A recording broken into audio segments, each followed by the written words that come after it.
live on YouTube, right? There we go. We live, baby. Got to give me a minute to come in the room. We'll give y'all a minute to come in the room on the playback. This is my man's Derek Word. What's the word, Derek Word? You dig? We in the ATL, riding around. We just left the Slutty Vegan. Wow. Welcome to Atlanta, everybody. Yeah, man. I had a sloppy toppy. Sloppy toppy burger with fries and a lemonade. Banging. Yes. That was a nice commercially vegan spot. That would be a lovely thing to have in Sierra Leone. Food off the chain, line out the door. So yeah, y'all expect we're gonna be coming through with something along those lines, but we're gonna have to change that name. That name was just killed because then when the food is ready, they said, "Come get your food, slut." What? Excuse me? All right, I'm gonna let you pass because I'm hungry. What up?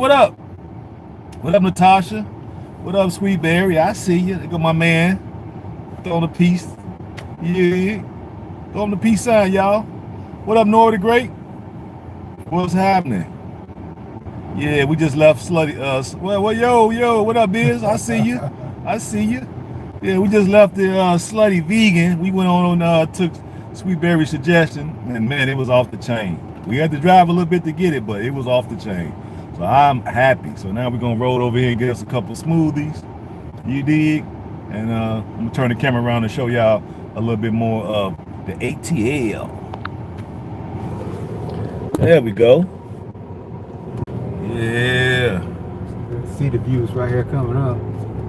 Get you over here, right here. Yeah. Oh, we go here. Well, you can get some top views as well. We might. Noise, you can have it. Yeah, you can. No, yeah, I forgot that freaking noise going. What's up, my people? What up, T? I see you. You dig? We are in the ATL. You see the Georgia Power there? We downtown. My man's. You dig? We just left the vegan joint. Had me a sloppy toppy burger. Those names in there was killing me. We had one called Sloppy Toppy. We had a burger called the One Night Stand. We had another burger. It was another burger that called Hollywood Hooker. I was like, these names are something else, boy. But hey, very tasty and filling. So I definitely, next time I'm in the ATL, and I definitely will make a call, man, because it's off the chain. Off the chain. Now we in this freaking Georgia traffic. Y'all know I hate traffic. I don't care what city is in. Can't stand it. But it ain't too bad right now, look like. One false move, it's over. Yeah, it is. Yeah. So we rolling. Go get us a couple smoothies. You know what I'm saying? We sitting here chopping up about our Africa experience, and we're gonna be neighbors in Ghana. Yeah, we are neighbors. Matter of fact, Yeah. our plot is next door to each other. Yeah. Right next side by side. So we're gonna be neighbors in Ghana, and I'm trying to convince him to do his ancestry. You know, so we can figure out exactly which tribe and which particular country his people were enslaved from. I told him he must run and do it and come back to Sierra Leone. We're gonna have to bring him on through there, get his citizenship. You know what I'm saying? Don't make no sense to be on the continent and we gotta wait around and get residency and all this type of stuff. Bad enough we got to go through that, considering, you know, that's our birthright. It was stolen from us. So if it was stolen from us, it should be restored, right? Would you agree? I agree. Based on observation, I definitely did agree. Now you think if enough of us get over there with enough wealth that we can convince certain governments that it would behoove them to structure a path for citizenship so we can bring investment. What you think? Correct. Yeah, see? I agree. That's something that we've been working with. I mean, since I've been going to Africa for since 2011, that's been the mission is trying to get people from the states to go over and to invest in business and to maybe the medical, in all aspects education, of society, infrastructure.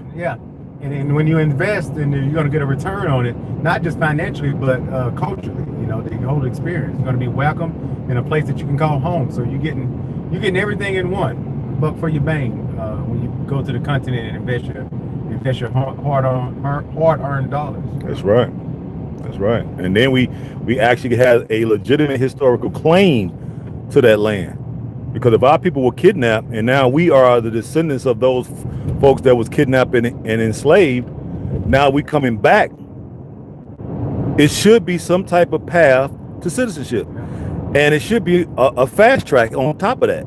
We have a legitimate and unusual peculiar circumstance.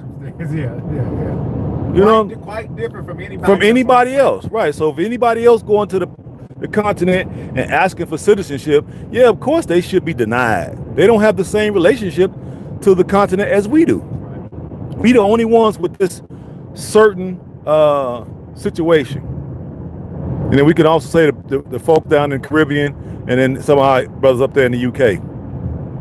Okay, so my thing is, enough of us got to go back to where we have enough money so we can stop either backing certain political parties that will get this stuff done what we want, okay, or intermarry into certain tribes, and then our next generation of children run them in the government, because they'll be born in the continent. Okay, so we can run them, we can back them for government positions, and then get those individuals to do what we need done, so we can start making a path for more people to get up out of here. Because in the future, the more and more this demonic system targets our people gonna be looking for a way out. And then when they see us over there living our best life, eating good, you know what I'm saying, looking good, chilling on the beaches, eating organically, come on, man, you know they gonna want to come. You know we like monkey see, monkey do. So you know they gonna want to come to the continent once they see enough of us over there and see us living good. Man, please, I already know. Look at this beautiful apartment building there. That's nice. Yeah, I like Atlanta, y'all. If I thought about coming here, but the Chicago market just got too much. Man, it's just too much money up there. We known for some BS, but when it comes to work, oh yeah, we got plenty of everything up there. So that's the only reason why I stay in the Chicagoland area. Because y'all know me, I hate the winter. The winters up there is nowhere for a black man or a woman. We need to be I need to be migrating south with the geese. Negative. What was it like 2 years ago? It was like negative. It got up it was like negative 52. Yeah, people were dying, freezing, literally freezing to death. Yeah, that's treacherous. Yeah, that's If you don't have heat, that's gonna be slim survival. Even if you got on long johns and covered up in all the sheets, that's inevitable. You can't survive in those type of temperatures. And people were thinking that they could still survive. They out there, and white folks, they don't give a damn.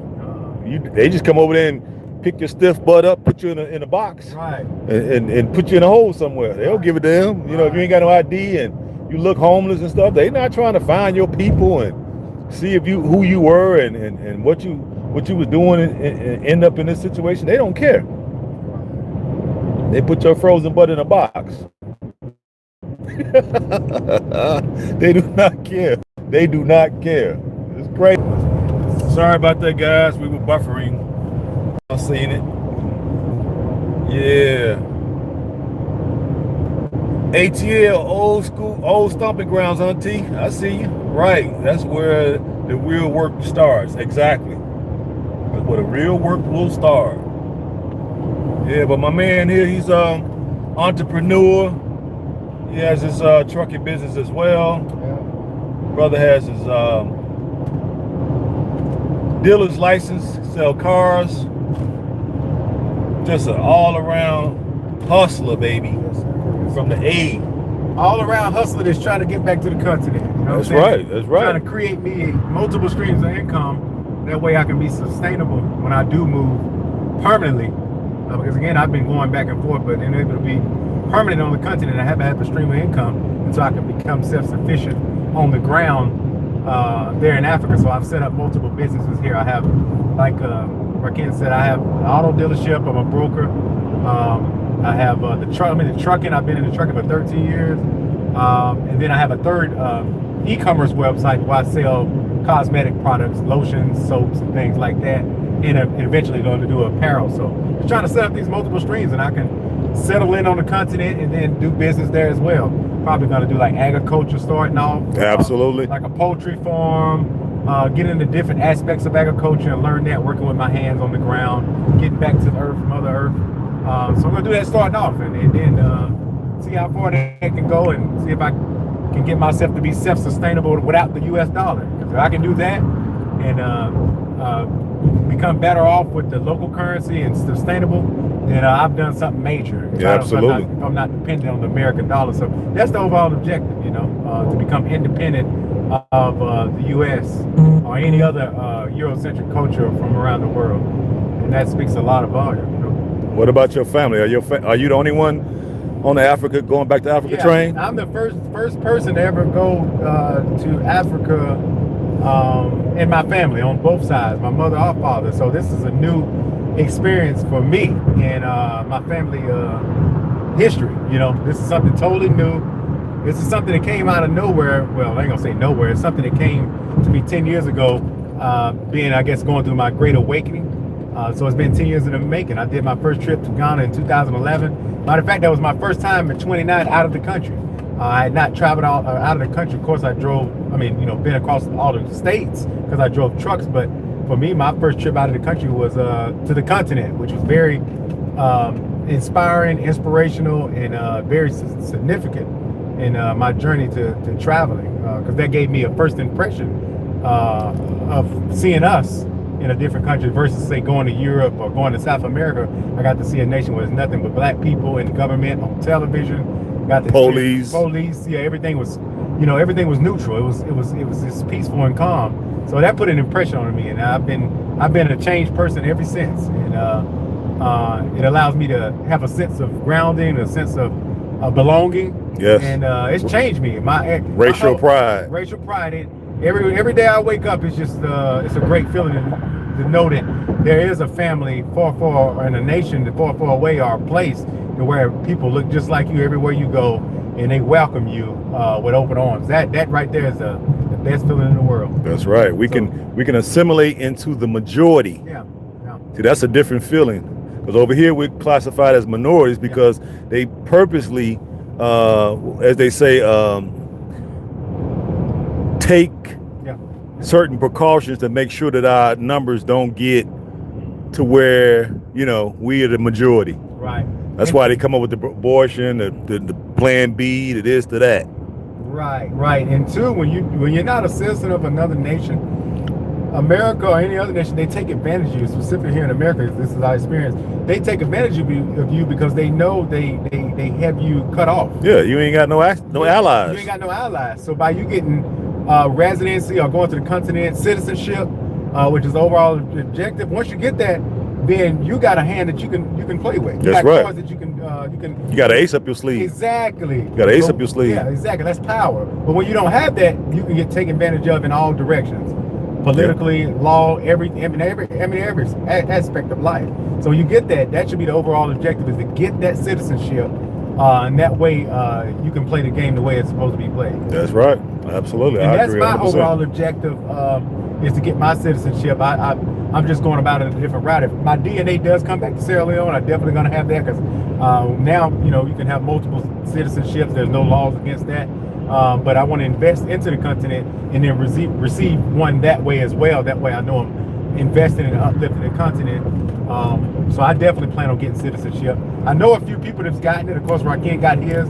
But years back, I think it was 2 years ago, the first people that I know got their citizenship on the continent that was expedited. And when I learned that, I was like, yeah, that's What country was that? That was Ghana. Okay. Yeah, they had a ceremony 2019 to where they gave out 100, I think 124, 126. Yeah, because I citizenships. knew 2 people in that group. Yeah, exactly. And I knew a guy. What inspired me when I was there in July after the ceremony. No.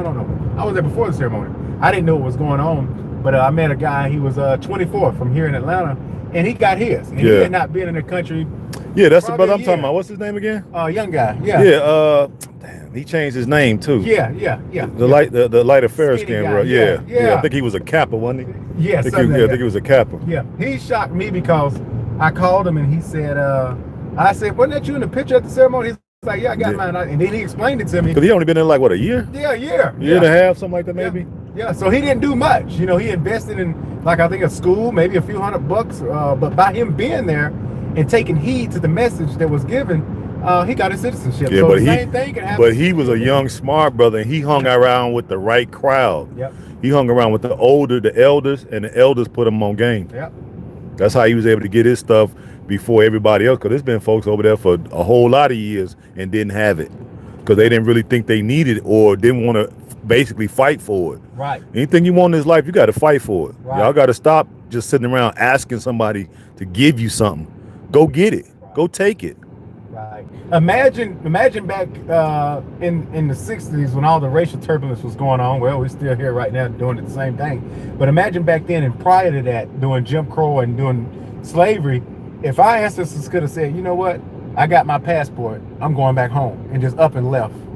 And imagine if they could do that. Yes. They couldn't do it, but we can. Yes. And that's the difference, is that when all this stuff is going around, things are shut down, COVID, everything's shut down, if you had your passport, when planes started, you could have just left. Exactly. Instead of being caught up in the whirlwind. Yeah. You know, so that's the advantage that you have, is that you're just not obligated to the U.S. Yeah. You're just not obligated to Canada or you know, any of those nations. Because one thing, the disadvantage about being in the developed nation is that when the system falls or gets turbulent and malfunction started happening, that's not the place you want to be. Because the system is dependent on the infrastructure they have, the high technological infrastructure they have. So when you're in that, it's all going to break up. It's going to be confusion. It's going to be backlog. That's right. For example, just like passports, if you want to get a passport now in the U.S. and you want to get a new one or renewed, that takes 18 weeks. Yeah, if at all now. If at all. But see, you see the complexity. So you definitely want to have a place where you can call home and you're not going to get caught up in all that, you know, all that riffraff like in this society. Police and citizens fighting and you're having people trying to invade the Capitol and overthrow their own constitution. You know, that's nothing. You don't want to be around things like that. I know, right? So have options. Have multiple options. Don't be afraid. Don't be afraid of the long flights. Don't be afraid of all the things that you think that's going to prevent you from getting there. Do it. Try it. I guarantee you'll be happy with the results. Y'all hear it firsthand. Baby. Now, y'all, we at the Brazilian. We have a place in an area in Marietta where a lot of Brazilian culture is. So that's definitely an Afro Brazilian culture. I spent a month in Brazil, and so I got to see the African culture, the influence of that here. So now we're pulling up. We're gonna go ahead and get us some good acai. That's a fruit that's grown down and that's native to Brazil, and they have some marvelous acais here, just like in Brazil. So yeah, try some new things, baby. New things, man. All right, I want y'all to introduce my man to you all. We're gonna convince him to do a YouTube channel. Yeah. So what y'all do is y'all make sure y'all send me just saying, yeah, we think this brother should do a YouTube channel, and then I'll put the screws to him so he can go ahead and do that. And then once we do, we'll interview each other again, and then that way we can kind of, cause we got sort of the same mind, and then most of you all have the same mind as well. So, you know, we need to make sure we keep this circle going, because he's an entrepreneur as well. Yeah. So he has a lot of business experience. He's been to the continent even before me. So, I mean, he's a young brother. How old are you? 39 now. First went to the continent when I was 29. July 2011, I was 29 years old. So I've been now 4 times, 3 times to Ghana, and then 1 time with Rakin when I met him last year in November 2020. I went to Tanzania. So definitely I've been to multiple times in a couple of countries now, and I plan on traveling intensively once I get settled in there, and then I'll spread my wings post-COVID. Yeah.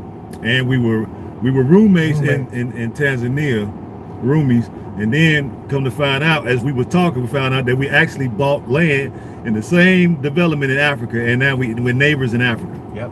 Well, you can't make this up. You can't even write a better script. Okay. What was that? Natasha said, start that channel. Okay, you got Sounds one. good. All right. you see how he look. What up, Mr. Lofton? How you doing? Mr. Lofton be in the ATL too. What's up? He's the guy, flight. You know what I'm saying? I want to learn how to fly. Okay. He want to do the private pilots. Okay. Exactly. He want to do the over there. There's what? No coincidence. That's right. What's up, Sweet Berry? I see you. So y'all want to start that channel? Go ahead, and let them know. More stable mind, better off. That's right. So yeah, I got some good people coming here, come through. Well, we're gonna go ahead and get these, and then we might come back once we get these and see what we talking about. Let y'all see what they looking like and see what they taste like, and then we'll come back. So y'all come on back, all right? Peace. Look at that. Hell yeah. He said, hell yeah, start a channel, boy.